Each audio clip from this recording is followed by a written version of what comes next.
So I'm Albert Ryckman. I'm more of a bird photographer than a birder, and so I rely on Harry Fuller here to answer any ornithological questions. So if you want to have some really tough question, I will defer to Harry and avoid the embarrassment. So in the first 2 weeks of September of this year, we went to Ecuador. We had a private guide that had come recommended, and in the course of that, the 2 weeks that we were there, we stayed in 4 eco lodges, and covered hundreds of kilometers. And I do want to give a shout out to going to Ecuador. For decades, Costa Rica has had the reputation as a safe, wonderful, eco-diverse place to go, and it is. I've been there, was there, just this spring. The bird tour leaders and the hospitality industry in Ecuador is annoyed by this wonderful reputation Costa Rica has, because they think they're just as good and maybe even better. It is just amazing when you go throughout the country, the number of new birding related accommodations that are available. And they're just popping up like mushrooms, and many of these are family owned. You'll go to some place that wasn't there 5 years ago, and now you pull up there, you're the only one, and you turn around and there's a bus with 30 birders who pull up and overrun the place. So it's a place that's being discovered, and part of the reason for giving this talk is to encourage all of you to think seriously about going. You don't have to go. It doesn't take very long to get a place like Mindo, or it takes longer to go to the Amazonian Ecuador.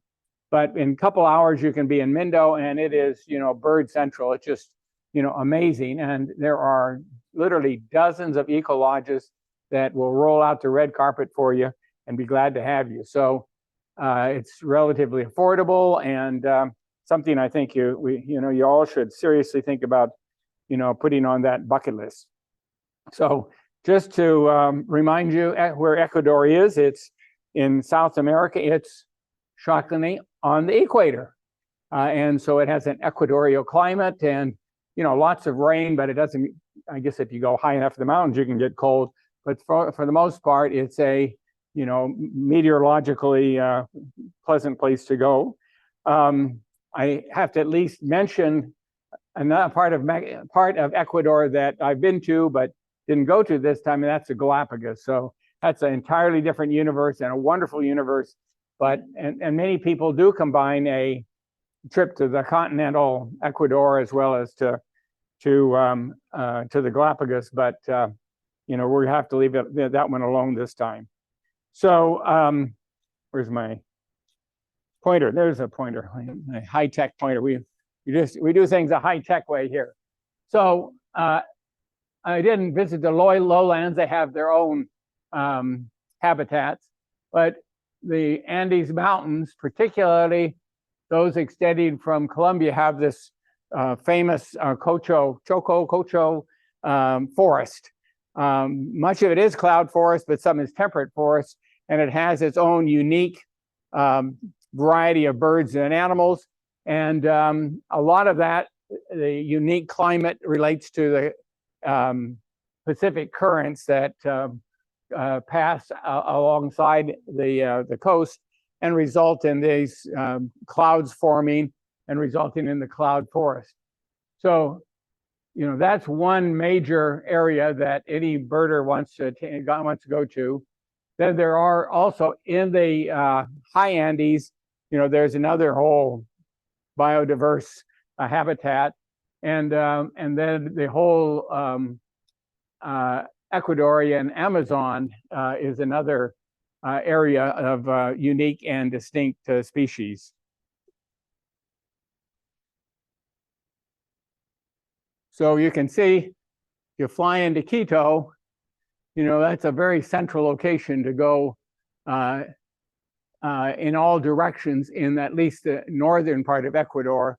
I can't comment on southern Ecuador, but pretty much anyone who's starting to go to see birds in Ecuador starts around Quito and covers the same kind of ground that I covered.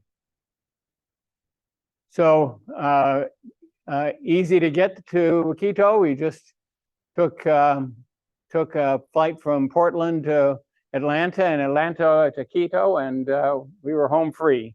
Our guide met us at the airport. He prefers this little family-run, they call it an eco lodge named Zion Lodge, but I'm not including it. It's more of a kind of a temporary accommodations while you're in town and getting ready to go out and see the real birds.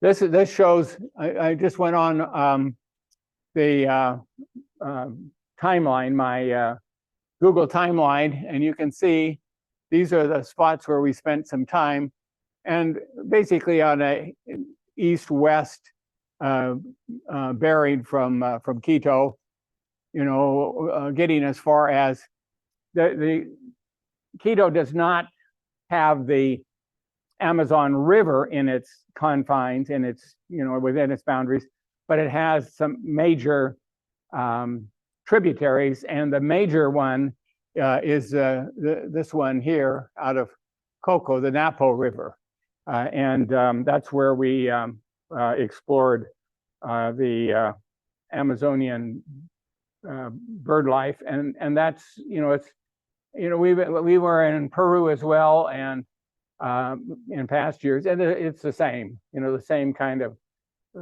diversity of plants, wildlife, and birds. So again, we stayed at 4 lodges in the 14 days. The first one we stayed at was this Sacajamaya, went over here. Nothing to do with the Indian gal who joined Lewis and Clark. And then we ended up, spent some time here, and then came to the San Isidro Lodge, which is in a more temperate rainforest, and then went to Coca. And this is, you know, this is a 2-hour boat ride. So these distances look huge, but you can get from Quito to here in 2 hours. And the roads are really surprisingly good.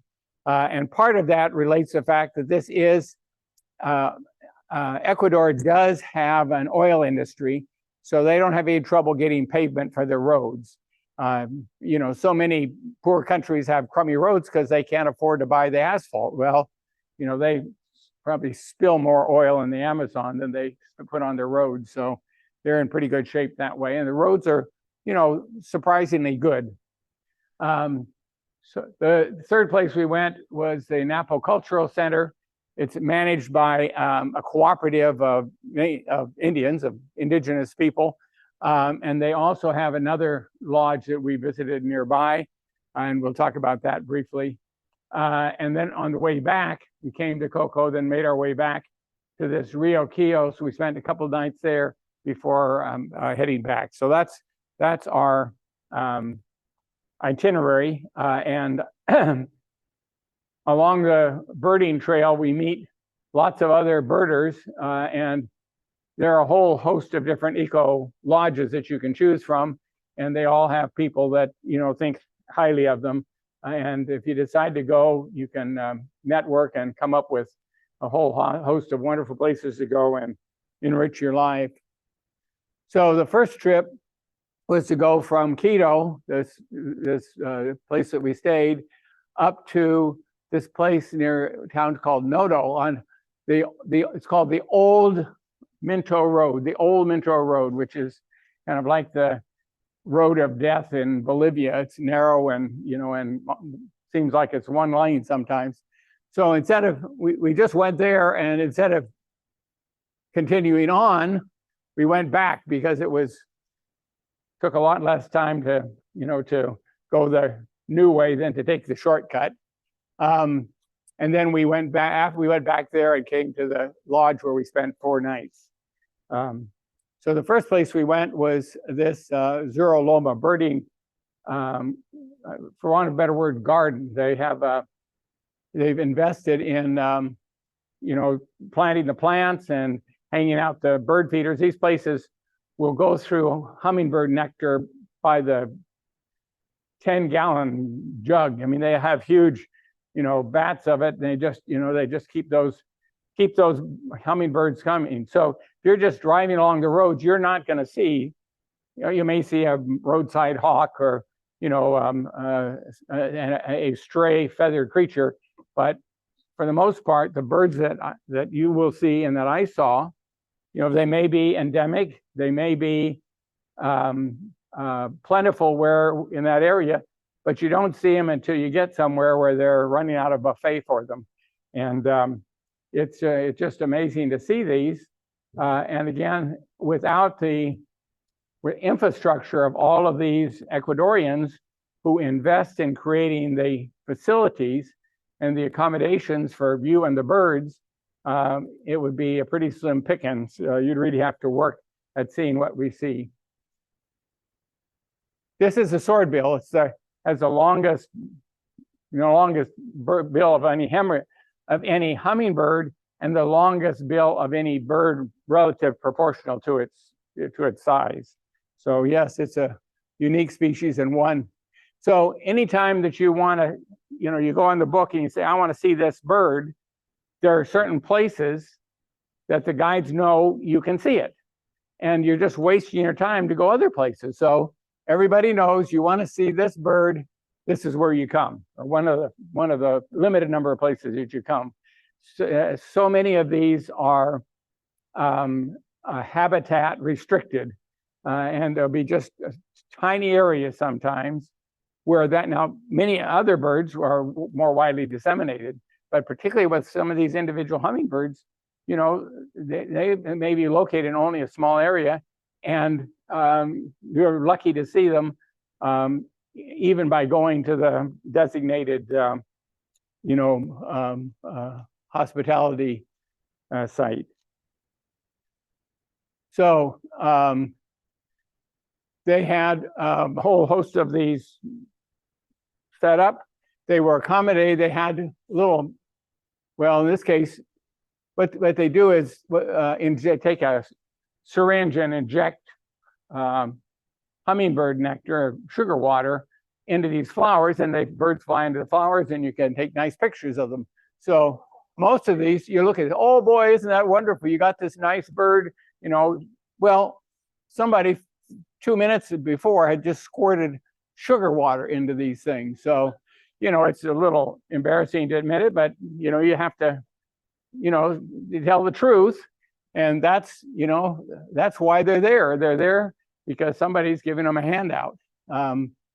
But they also have little tiny bird figures that you can just hold, and typically, everybody likes to take a picture of their spouse or their child, holding this thing, and a hummingbird sitting on their finger, drinking nectar out of one of these miniature hummingbird feeders.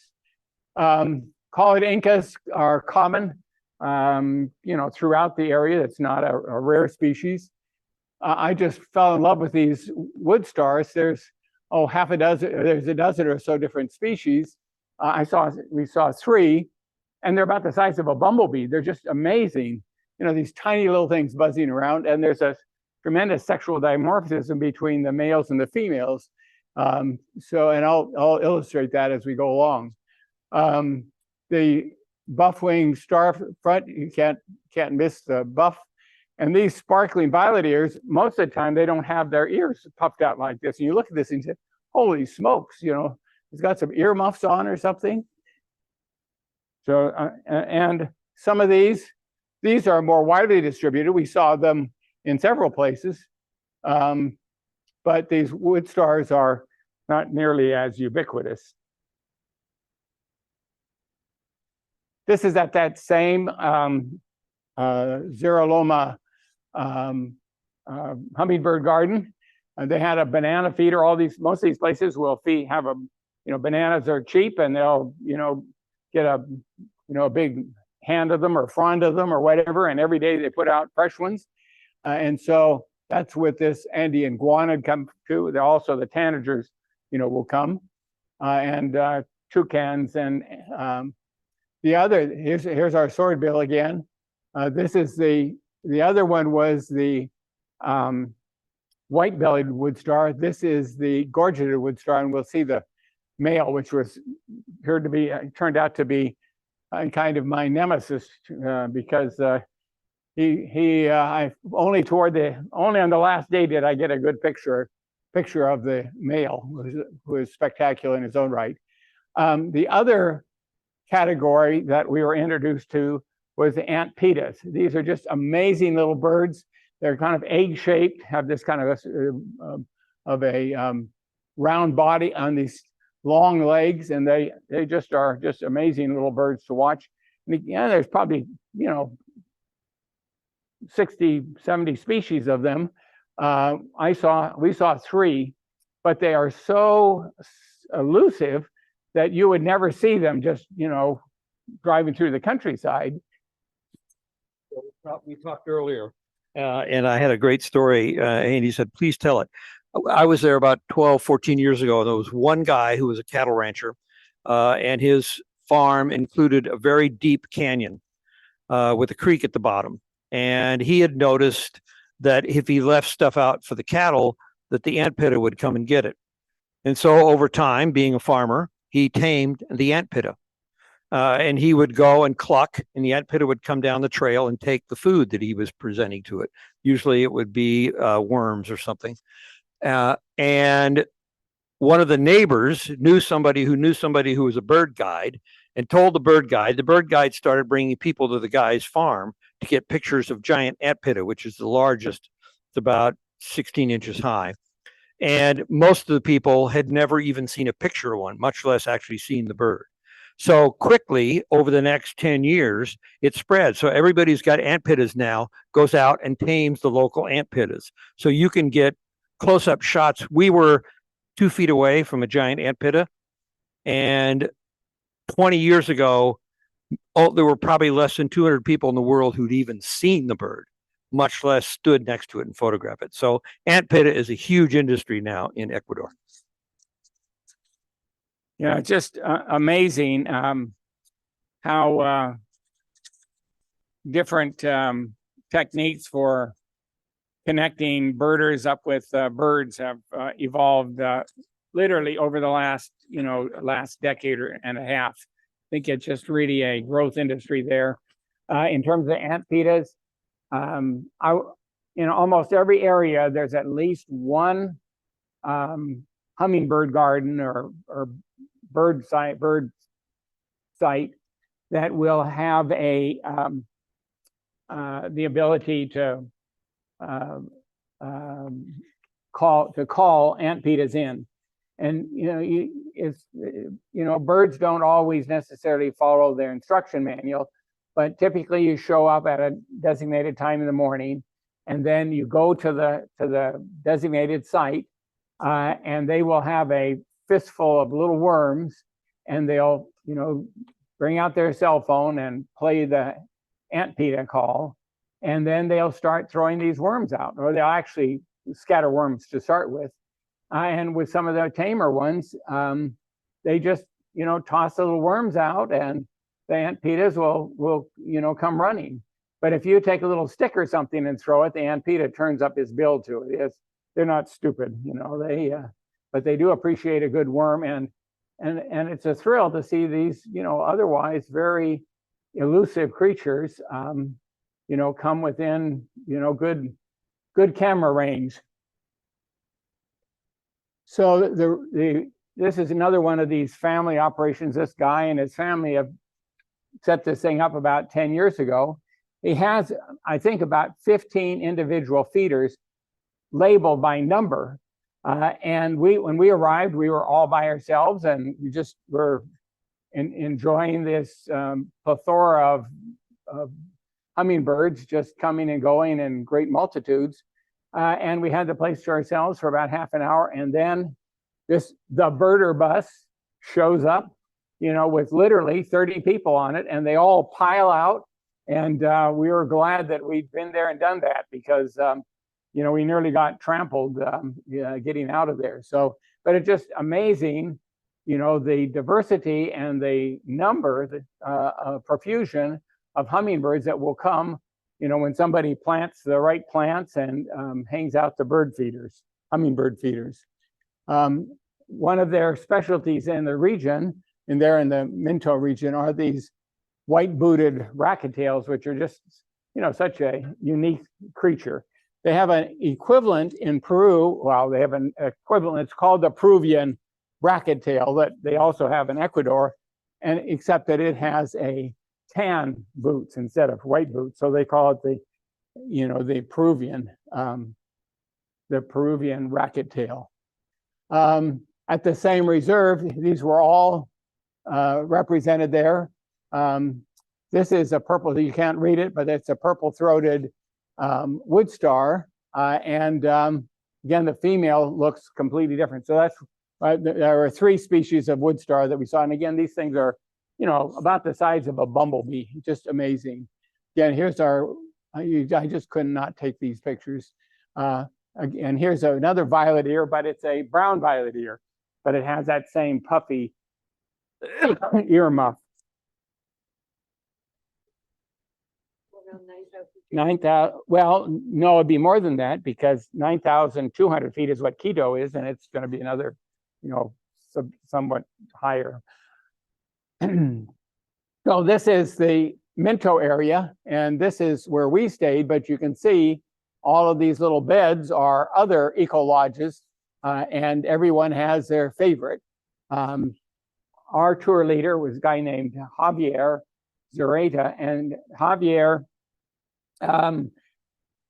actually came and lived here about once or twice a week for several months and set up their, a fancy bird blind that I'll illustrate to you here, show you. And so this was his favorite, and he says the other big draw was they have a great restaurant. They do have nice cottage accommodations. We stayed in the lodge, but many of these places will have individual cottages that you can go to, as opposed to just being in the lodge itself. Quiet, wonderful tropical environment, and all of them will have their own hummingbird feeders and hummingbird gardens and banana, feeding sites.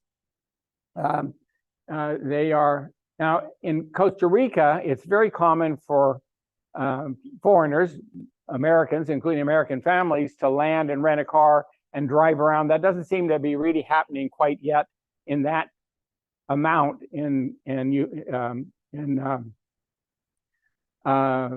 Ecuador, partly because it's a lot harder to find out where you're going, because there's all these little places that you need to go, and unless you have the right GPS coordinates, you're going to get lost driving around these little dirt roads, to get to that one spot that has that one hummingbird that you want to check off of your list. So far, most people seem to show up with guides, and there's no shortage of guides, and most of them, as far as I know, are reputable and capable, and meet them on the birding trail. So this is where Javier set up his 8-flash multi-flash, so you can get some, these really spectacular pose pictures. What can I say? Again, that's a syringe with hummingbird food that keeps them coming back. This one, they aren't all that way, but anytime you see something like that, you can pretty much bet that, there's been a syringe loaded with, with sugar water, that got there before they did. This is a particularly beautiful bird. I just couldn't get enough pictures of this violet-tailed sylph.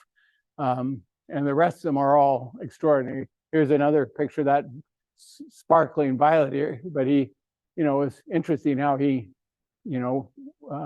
approached things upside down.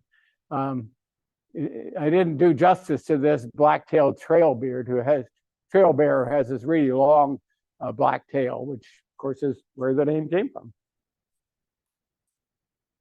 So just to comment on this bird blind that Javier built, and I don't know that he invented the concept, but he certainly has popularized it. And now in many places that you go throughout the country, you'll go to one of these lodges and be invited at dark 30 to go over to this blind and wait for the light to come up and watch the insectivores come in, because they have a light on a sheet, a white sheet, that they leave on all night, and the moths, and then the next morning, I mean, if you're an insectivore, why go looking all over the forest for a moth, when there's a buffet there with your name on it? So they'll show up, and the ones that everybody wants to see are the trogons. These are the masked trogons. They also have some, I think, black-tailed trogons. But there's also, you're going to see the wood creepers, you're going to see the forest gleaners, and there was a wood wren at that first one as well. There are a lot of others that are didn't necessarily pose for pictures, and the light's poor. It's early in the morning, and you're embedded in the forest, and you're not necessarily going to get low ISO pictures. But it is, if you're there just to check off birds on a list, you can fill your notebook here, in no time.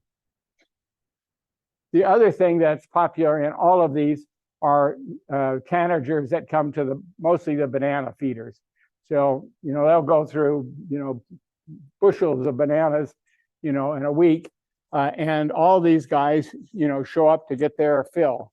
I think there's something like 143 species of tanagers in Ecuador out of a total of, 500-600 tanagers worldwide.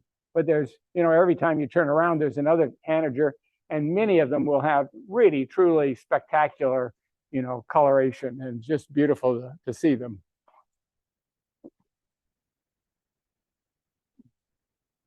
More tanagers. It's hard not to, and here's our second antipeda. The first one was the Ecuadorian antipeda. This is a chestnut-backed antipeda. They're all found the same way. Some little guy, makes an appointment with you, and you show up, and you go off to, some little spot in the forest, and he'll start playing the PETA songs and antipeda songs, and next thing you know, one shows up and is and says, "Thank you very much for the handouts." The crowd favorites are these toucans. They call it the aracari, are really basically a form of toucans, and then of course the toucans themselves. We only saw a couple of species of toucans, and we didn't see the choco one, the one that's kind of most distinctive, but we did see the plate-billed mountain toucan, and we only saw it in one place, and that place has a big, sandwich board out front saying, this is, you want to see a plate-billed mountain toucan, come here. Otherwise, you're just maybe out of luck. The barbettes are Harry Fuller's favorite big, toucan-like bird, and they're very colorful and can be aggressive related to other birds. More tanagers. This was an interesting one. This is called a flower piercer. There's several species of it, but it pierces. It doesn't bother to go in the front door. It chops a hole in the back and gets the nectar from the back. Now it turns out that this bird was approaching a 8-flash setup, but instead of trying to go into the opening of the flower, he was going to make his own opening. So it's kind of fun to see that behavior. Quetzals are a popular bird and can be quite elusive and difficult to get. This one was near the lodge, and we were able to call it close enough to get a picture sitting on a branch, 100 feet up. And that was about as close as we got to that one. So after we spent, we did spend a total of four days there, 4 nights there. But in the meantime, we went to different areas, and this is part of that Choco forest. So one place we went was this bird watcher's lodge, and we did see one of the anpetas there. And then this was a place that we saw this interesting bird called the sun bittern. So this was a bird watcher's house, and again, our tour leader set up his show and his traveling circus of strobe lights, and filled up the flowers with hummingbird food, and we enjoyed watching him come in and interact.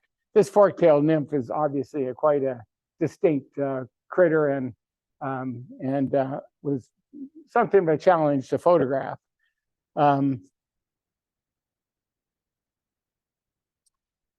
So the other end of that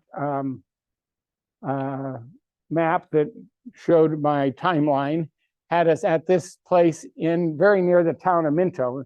Minto, when you get to Minto, it's kind of like, there's no there. It's not much of a town, but it is more of an area than a town. And on the outskirts of it is this, it looks like an impressive place, but it's basically, a gazebo looking out at the forest, and you pay your. One of the nice things about Ecuador is they use American currency, so you don't have to worry about doing currency conversions. And they want $10 or $20. Our tour leader, I never saw any money change hands. He did it all with, Venmo or paid it all, online. But they have to pay their way, and so we go there, and the word was out that there was a sun bittern down by this creek. So we took about a 15-minute walk through the jungle and showed up, and this amazing bird nests on its nest was right in here, just right on the branch. And there were 2 chicks. They said that the male had taken off with 1 chick, and they hadn't seen it for several days. So this was a female with the other chick. And when we showed up, the chick was underneath the mother. So he said, well, where's, I saw this when we approached it, and we went around and set up our cameras. And we said, well, where's the chick? We only see the mom. Well, the mom was sitting on the darn chick. And, he said that, it looks like he's big enough to have outgrown that. I mean, come on, guy, get out from under your mother's feathers. So we sat there for 2.5 hours. And unfortunately, I don't know, how slim the pickings were, but we expected her to bring back, some award-winning, critter, a nice lizard or mouse or something. But she'd keep bringing back a spider or a cockroach or something. It was pretty pitiful, but it was kind of fun to watch her come back. We only saw it about 3 times. Spent a long time out. She'd come back, and the big baby would get up. The reason for the name of sun bittern is that they have this amazing pattern, kind of sunlight pattern that is on their back. Usually you want to take a picture of the front of a bird, but with this bird, everybody wants to take a picture of its back because it does have this really dramatic sun type pattern on its back. Moving right along. So the last day that we were there, we took this, it must have been about 4-hour drive to go from the lodge up to Amagusa, which again is a place, it's a kind of a couple that had 60 acres, and then the neighbors said, no, it's not your 60 acres, it's our 60 acres, and they had this huge, almost a shoot, it was like almost a shootout, and in the end, they did get 20 acres of it, and did the best they can with it, and the NGO that's associated with them, the non-governmental American firm that's trying to sponsor them, it's trying to raise the money for them to get the rest of the 68 acres, and they're there because they have some specific birds that you don't see anywhere else, or not much of anywhere else. And after that, on the way back, we did end up stopping. We stopped and saw the barbettes and toucan first, and then we went to the Amagusa, and then on the way back, we went to the Cock of the Rock, which was, on my, my wish list. So on the way to Amagusa, we went to this place. Balkan means balcony, and I don't know what Tumpkin means, but this is their menu. This is what you can get if you come there. And this is the plate bill mountain toucan. And then this is the barbet. I guess this is probably a quetzal, and probably, I don't know, the Inca, Inca hummingbird. But in any case, we camped out there for half an hour or so, and and you have to get there, at the crack of dawn, and are there when the when the sun comes, the light comes up. And again, these are all high ISO, low light pictures, but with modern cameras, you can get some pretty good pictures. So this is a plate bill mountain toucan. It's one of the rare places that you can see it.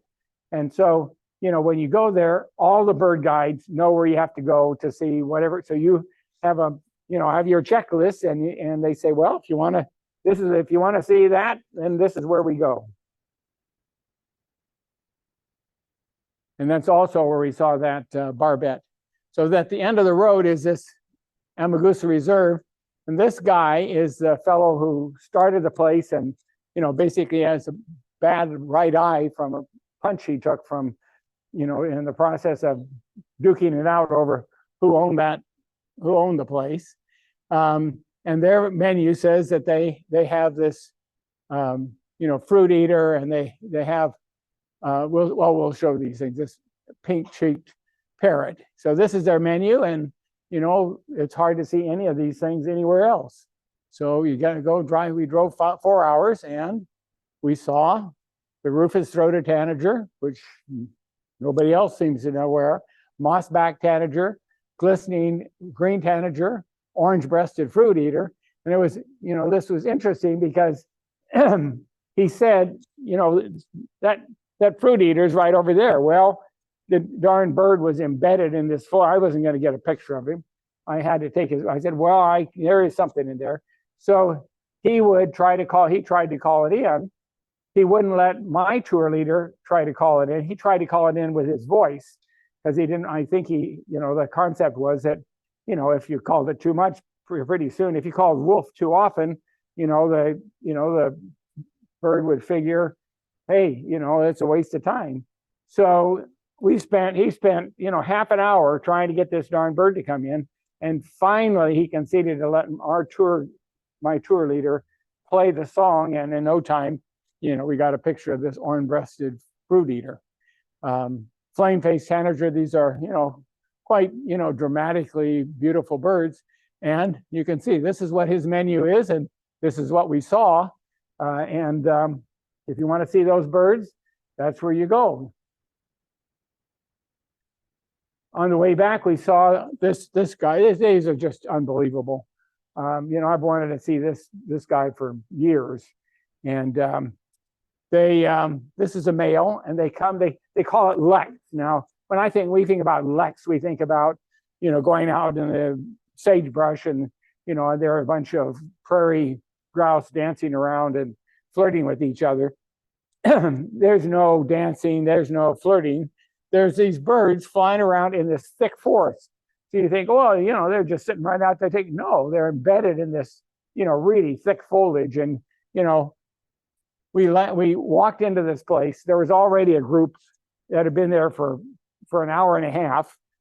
This bird flew up and landed. I got this beautiful picture, and they flew away, and the guy said, that's the first time we've got a good picture of a bird, since we got here. So, sometimes you're lucky. And they would flying around squawking. There's probably 24 of them out there squawking, and they do it first thing in the morning and last thing in the afternoon. We were there in late afternoon and stayed until it got to be really too dark to be taking any pictures. But They call them the cock of the rocks because they nest in rocks by rivers. You know, the females are a lot less gaudy. They do have a bill. The bill is just buried in here. Tiny little bill is embedded in all these feathers.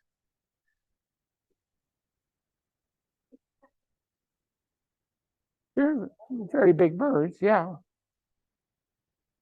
So that was it for the Sacagamayas Lodge. So we went from we were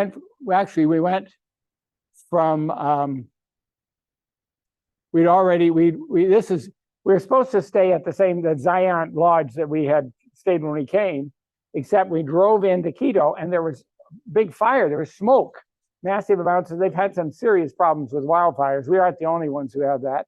And it was coming out of this valley and the smoke was just blowing literally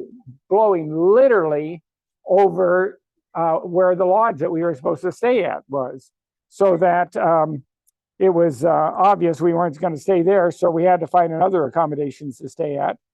And we did. So that's why it doesn't say Zayant Lodge there. So from there, we went down, it looks like we were going down, but we're actually going up. This is the Pichincha volcano. And we go up, approaching the volcano. And then this is where the Andean condors are seen. And again, it's above tree line, and the tree line is not as high as it is, here. So it doesn't take too long to get above tree line, and that's where we got some beautiful pictures of carunculated caracaras, and we're fortunate to see a Andean condor. And then after that, we came back and then went down to the San Ysidro Lodge before we then went to the Ecuadorian Amazon.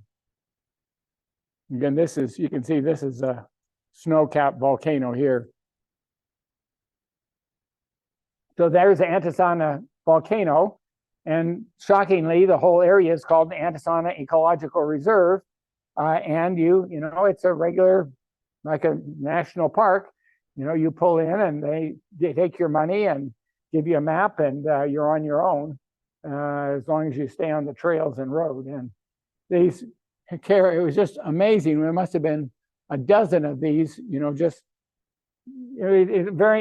habitat must be, or the niche that they fill must be that of a northern harrier, because they would just fly along like a northern harrier does and then drop when they saw something that, looked like they could eat. And the thrilling opportunity was to photograph this Andean condor, these huge, amazing birds, whose habitat is restricted, obviously, to the Andes. Another amazing bird that's there is this Ecuadorian hill star. So this is where where we saw the condor was flying, in this over here, and condors will land in rocks along and soar along the cliffs of this edge of this volcano. But these birds subsist entirely on nectar from these unique in all the world.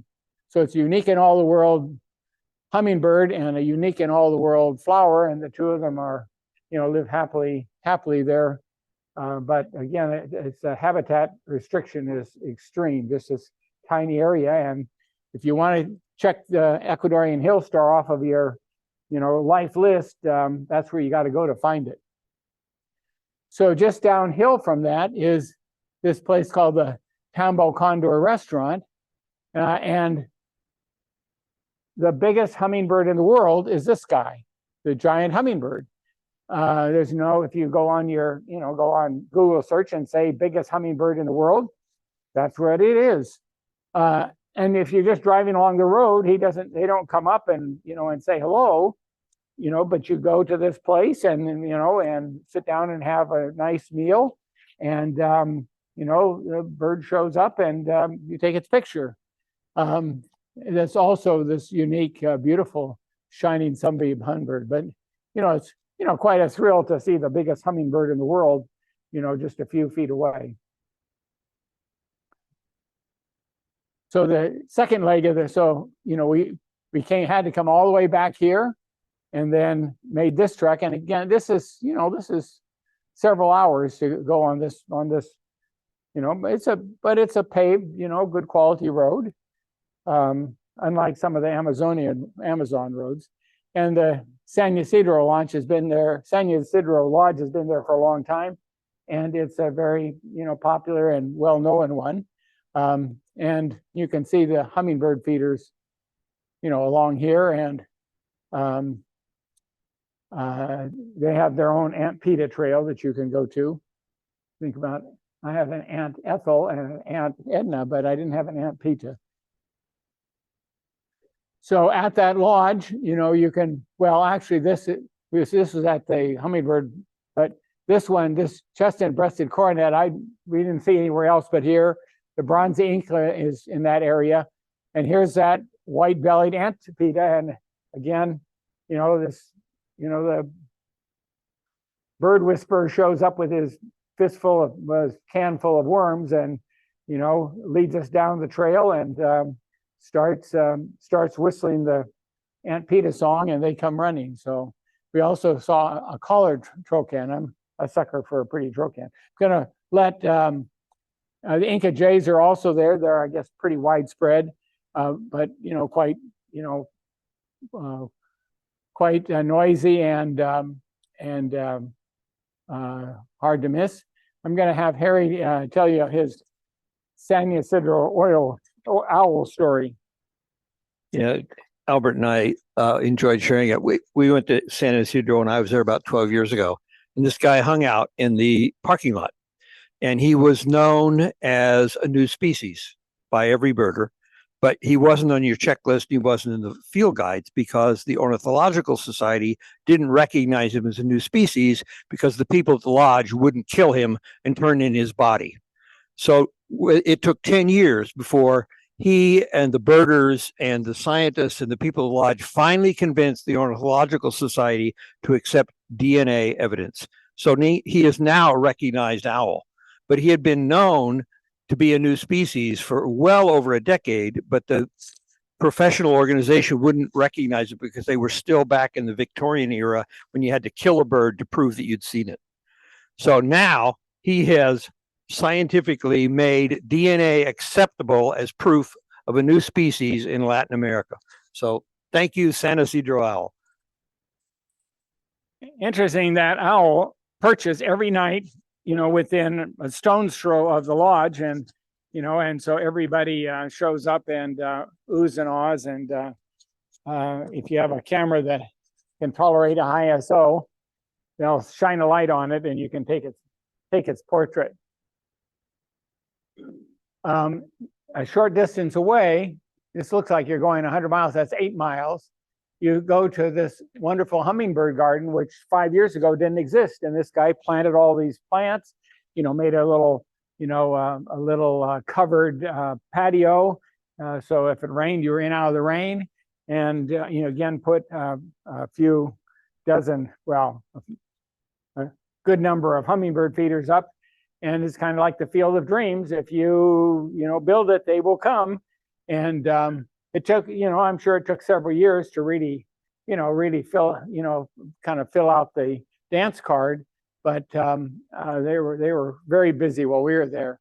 And this is where we could see that Peruvian racket-tail, just like the white Buddha racket-tail, except that it has tan boots.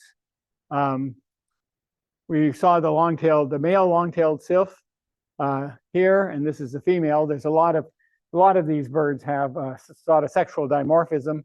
The males and the females will look very different.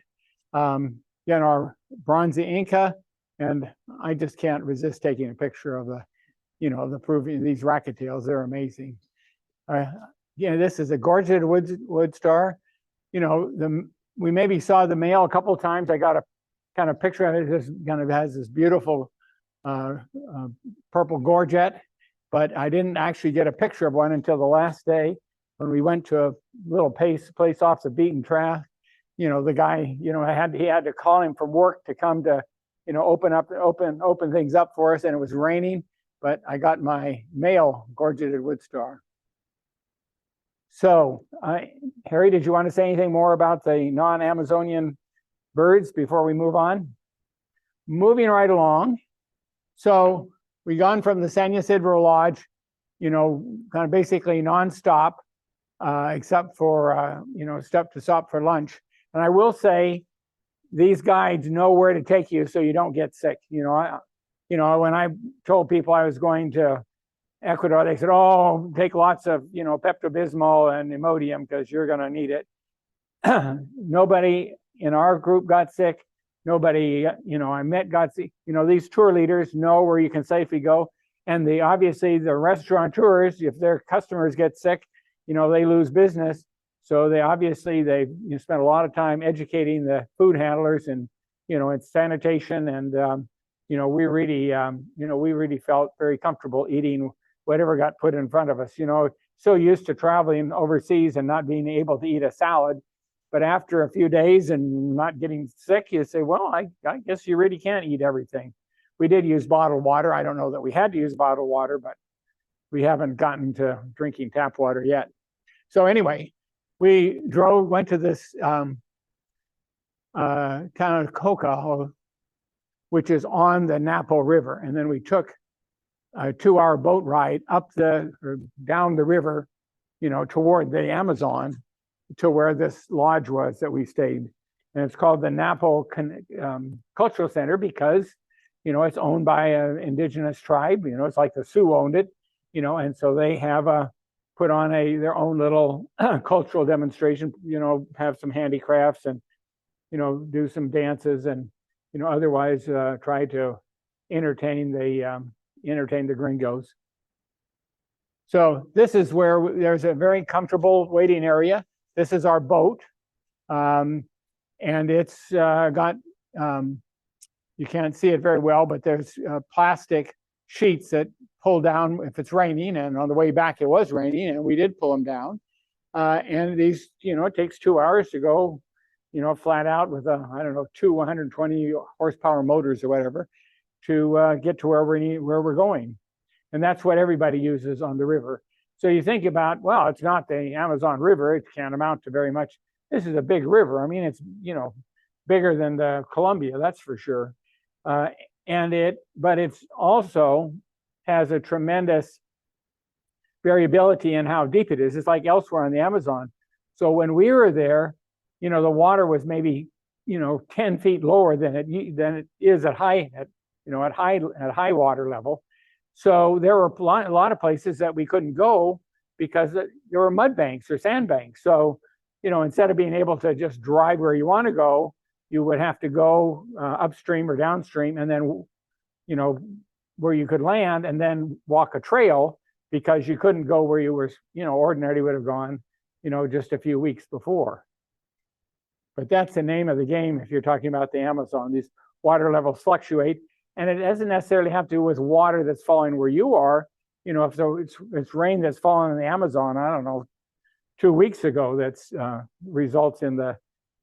fallen in the Andes 2 weeks ago that results in how high the Amazon and the tributaries are. So this is the boat that we left on.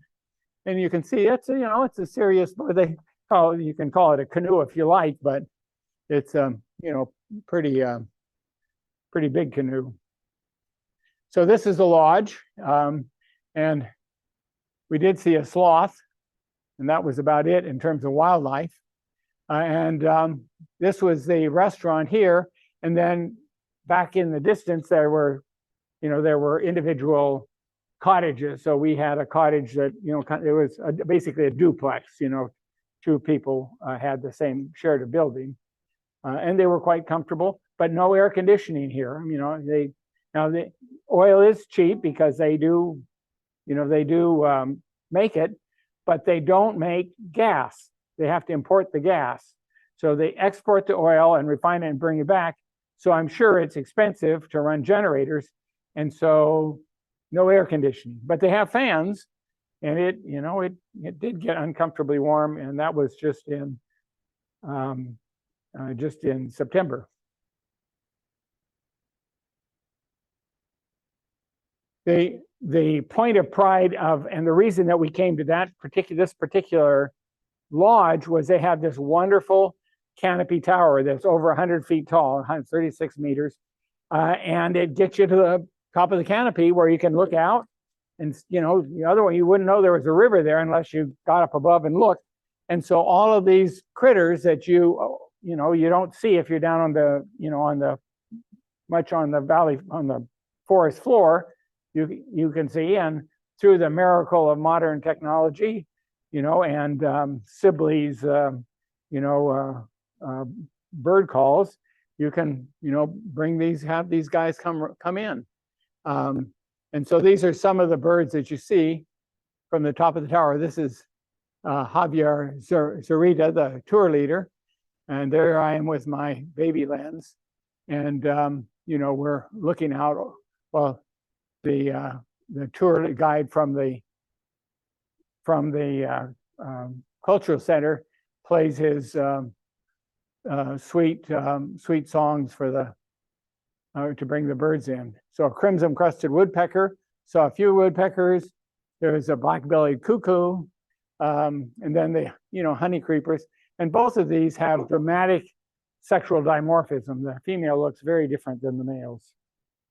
And this is a view from the top, and so you can see, we're really up above it, and in the process have a chance to see some amazing critters that come to the top to make themselves known, including this wonderful mini-banded aracari. This was the other toucan we saw, white-throated toucans, and I just love seeing their tongue sticking out while this thing stood there and called for about 15 minutes, and I don't know, it's hard not to keep taking pictures. So I have hundreds of pictures of this damn bird, and then you have to go through and say, well, gee, well, his bill was a little different, his head's a little different. I really can't get it anyway. And then these barbets, there's again a big sexual dimorphism between the male and the female, and then again another one of these really amazing tanagers. The other place that we went that I'd call of general interest are clay licks. Now, you think about clay licks, you think about clay and licking on it. And you go look in the in the encyclopedia, there's a big cliff with holes in it, or maybe not so many holes, and the macaws will come and they'll eat the dirt. And they'll say, I don't know what it is in the clay that they eat, but there's something there and it's obviously tasty. And they keep coming back. In fact, we went by one that Javier's father had been in the military during the Peruvian Ecuadorian War in the 90s, and had gone by the same Napo River area, and there was this cliff, and there were lots of macaws licking the clay. And in fact, he and his dad admitted, well, he shot a couple of them. They're pretty tasty to eat. Well, maybe for that or some other reason, they stopped coming. So there's no clay, there's no birds at the bird lick. There's no macaws at the clay lick.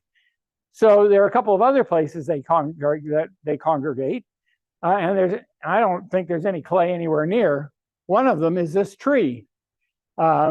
And so there was this, Riverino, this local guy who had a shack in the, in the countryside, and this dead tree seemed to start attracting macaws, and they'd show up for no good reason. And he shot a few. I guess they were pretty tasty, and told his friend. His friend said, "Hey, don't do that. There's a lot of gringos out there who'll pay good money to come and take pictures of these things." And the rest is history. So you show up at dawn. You're there at dawn, and to get there, you have to take a boat ride. But you get there and walk through the forest. And if you get there, almost always, frequently, you'll see this tree And on it, it's just festooned with these blue and yellow. You know, I went to Berkeley and it's blue and gold, so I call it blue and gold, but blue and yellow macaws. And at the top, and then at the bottom, when we got there, were these red-bellied macaws. I don't know why they call them red-bellied. I can't see any red in their bellies, but that's what they call them. And then in the course of the time we were there, the blue and yellow left, and the green migrated up, and they were chewing this tree. I'm sure in a few years there'll be nothing but a stump left. But in the meantime, this guy collects his $20 a head, for bird lovers who come to get pictures of these things. So we show up and get this spectacular show. We're there, and then they all fly away. It's like going to see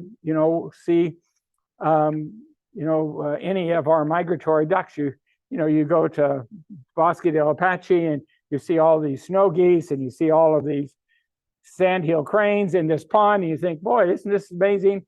Then the light comes up and they all fly away, and there's not one. There's none. And you say, wow, was there really anything here? Same thing. They all just left. So we felt pretty good. The next day we went back. We said, well, maybe we can get some even better pictures.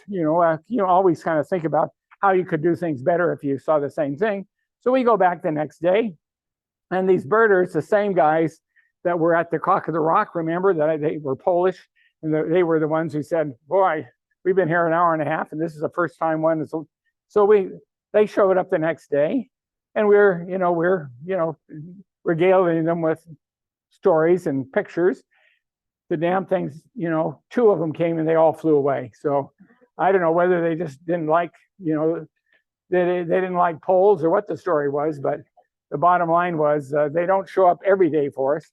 And then we went to the other lek, and they didn't, only a few of them showed up there. So you can't, nothing's 100%, but sometimes you get lucky. So these are just amazing to see these birds interacting and competing and chewing away at this stump.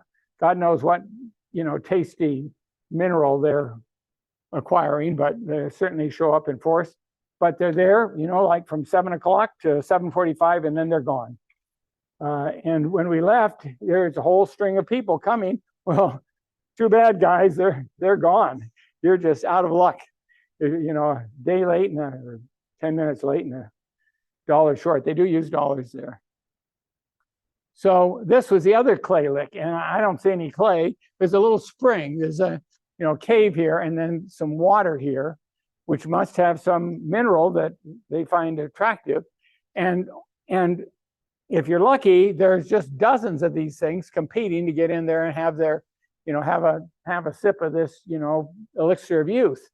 And the same with these little orange-cheeked parrots. This is all we got. You hear them squawking and flying around, but and we couldn't blame the poles for this one. The poles weren't there. But the bottom line is, this was the best I could do. And so again, two unique gathering places that anybody who comes up the river knows about, and and you put them on your checklist.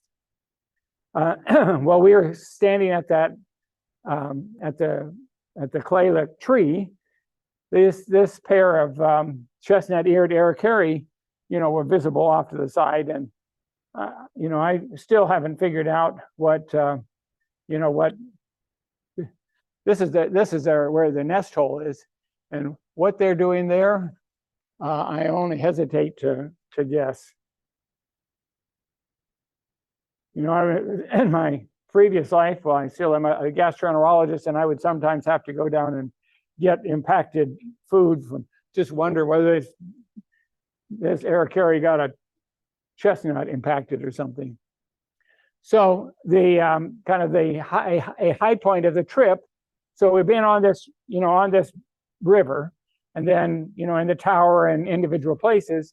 But when we were in the Peruvian Amazon, what the name of the game was going up the little tributaries in, a 10-man canoe. So you'd be in these aluminum canoes, and you'd go up these tributaries, often several miles. And, because it was open, if you just got out and walked in the rainforest, you'd see nothing. It's dark and damp, and you just don't see anything. But in these rivers, basically, you could see a whole host of birds and beasts. Well, that doesn't seem to, in this part of the Napo River, that really isn't much of an option. And the closest we got to it was this Ancuna Creek that goes from this site, this staging area, up a creek to this collage that I'll show you on a lake. And that's everything. They don't have an airplane that brings it in. They don't have a train. They don't have a road. I guess there is a trail that if they can't get up the creek, which happens, they can go 8 miles, on a trail. But basically, everything comes up in canoes on this tiny little creek. And so we spent, we went up to the creek and had lunch at their satellite lodge, which you'll see, just a beautiful place. And then we came back and enjoyed the transit through the through the river. So this shows the creek. It's no Columbia River, that's for sure. And at the end of it is this amazing, village that's a hotel. So and the people were staying there, and they had wonderful meals, and did whatever you could do to walk the trails. They also had well, I guess this would be their canopy tower as well. So they do have these places, there's a, kind of microwave tower. They do have, decent internet. So if you want to find out your little sports score, or, sing happy birthday to your grandkids, you can. We're not, in the old days, you kind of felt like you were off the grid at a place like this, but now, it's kind of disappointing in a way that you're not locked off the net. So the critters, they have these. I don't know if any of you have seen giant otters, but they have terrible table manners. They are, loud and obnoxious, and they just, when they eat, they smack their lips and they won't share their food. They're really awful. So there are 5 species of kingfishers in the area, and I'm a sucker for a pretty kingfisher. They didn't exactly, pose for me, but I was able to get some pictures. Again, you're in a dark, creek habitat, and pretty high ISO pictures, but we got 4 of the 5. We didn't get the Amazon kingfisher, but we got the pygmy and the ring and the green and rufous and the green. The other bird that I'm going to ask Harry to make some comments on is this amazing leaf-eating critter. It's kind of like a cow. It eats leaves, and then the leaves and digests leaves like a cow does. Yeah, Hoatzin are amazing birds. They have no near relatives. They're in a family by themselves. They're fairly large. They're sort of about the size of a double-crested cormorant, but have basically really sharp chicken-like beaks, can tear things apart. And we went under some in a boat, and they were maybe as high as the ceiling, so maybe 8 feet above us, and they hissed like really big snakes. They make a if you get too close. They're incredible birds, and you find them only really in the Amazon lowlands, in the various countries that have the lowlands. And to see them is absolutely incredible, because their feathers on the back of their head stand straight up when they're angry or when they're excited. And they're pretty good sized birds. They're 2 feet, a little over 2 feet, and they don't get afraid of you. They just look at you. And they travel in family flocks or groups. So and when we went through that part of the creek they were at 4 times, and they were there every time. It wasn't as though they, you're just lucky to see them once. They obviously, that was home, and we were the interlopers. Sun grebe, some birders really, this kind of is a important species for them to see, and it is quite a striking bird. These roadside hawks are ubiquitous through South and Central America, and the great kiskadees likewise. So, but they are such, striking birds. This is the kind of boat that you use to get around on the, on the river, going from place to place, as opposed to the big boat that we use to, make the 2-hour trip. So we're going to take the bigger boat, take the little boat to get the big boat, because the big boat couldn't land because of the shallow water. And then we went from the cultural center back to Coca, and then we went from there to the Rio Equos Lodge, Quios Lodge, where we stayed for 2 nights before we went on back to Quito and came home. So this is the Rio Quios Eco Lodge. Again, a lovely lodge, quite popular, but infested with mosquitoes. That was the only place that we really had trouble with mosquitoes, and we appreciated the chance to get in away from them between dawn and dusk. This is a temperate rainforest, basically, and it was the only place that we saw the torrent duck. So there's this fast-flowing rivers, and every time we went over a fast-flowing river, we looked for this torrent duck, which they're typically in pairs, and this guy just sat there for, I don't know, an hour. Didn't do anything, just sat there, but they're kind of a unique species. Here's the Inca jay we talked about, another golden-headed quetzal, and we did see the Amazon motmot, which the motmots and the quetzals came for the grapes, and we did see a female cock of the rock, which is a little different species, not the, they're very widely in terms of how bright they are, apparently. So the next day, we're heading back to the airport and flying away. But on the way back, we stopped at this, we drive up, go to this little dinky town, and then it's pouring rain, and go on this muddy, gravelly road, and you just say, does this guy really know where he's going? Pull off the side of this road and walk on this trail to this guy's house. And this is, again, if you want to see a wire-crested thorntail, and our tour leader had encouraged this guy to kind of set up shop. He had to call him to come in from work to his home, and open the doors, and so again, that's the kind of the name of the game. We'd seen these hermit hummingbirds before, but this is the first one I had a chance. They would hang out in the foliage and didn't come close enough to get a picture. But these are just tiny little birds. They're just amazing little creatures. And finally, I got my gorgeted wood star male, and they are just spectacular. This is a female. I've showed you that one before, but this is the first time. And again, size of a bumblebee, just amazing. And that's it. So I think we're running pretty short on time, but maybe there's a question for Harry. Don't ask me anything about birds. Any questions?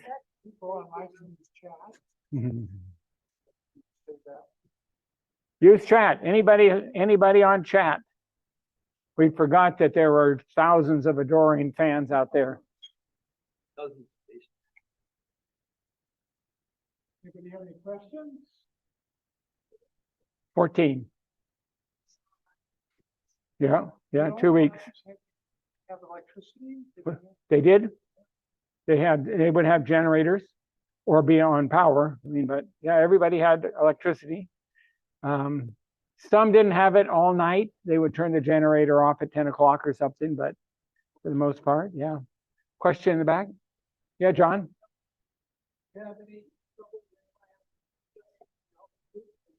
No, when we've been to Quito, the question was altitude problem, because Quito is at 9,200 feet, and you get up over 10,000 feet, when you're looking at condors. Didn't bother us this time, and we did have some acclimatization, because we did, fly into Quito, and then we went to Mindo and Mento. When we were in Quito 10 years ago, it was, we seemed to be more bothered by it, but this time it wasn't a problem. You mentioned one of your lenses. What camera bodies and lenses did you bring? Yeah. So I carried a Canon R5 with a backup of a Canon R6. My primary lens, I like a big prime, so I had the 600 prime RF. You know, these are mirrorless cameras and mirrorless lens or lens for mirrorless cameras. And then I had as a for nearer critters, a Canon 100 to 500, again an RF lens. Sir, questions?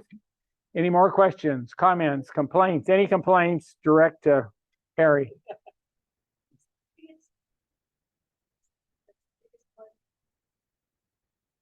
Mm-hmm. Yes, John. Sometimes a strobe 8 flash, yeah. wired into the strobe, or how does that work? They put a trigger on your camera, and so when you saw the, the bird in the pose that you want, you trigger the shutter in your camera, and that triggers the flash, which then has a wireless slave and triggers all the rest of them at the same time. But it's it's quite a elaborate setup, and and you think, well, you just set it up and take. Well, he brings they bring a big roll of backgrounds. Instead of having just taking the forest background, they have some nondescript background, and you can they have half a dozen to choose from. So it's like doing a sky replacement in Photoshop or something. You're doing a background replacement. Any more questions? Okay, thank you very much.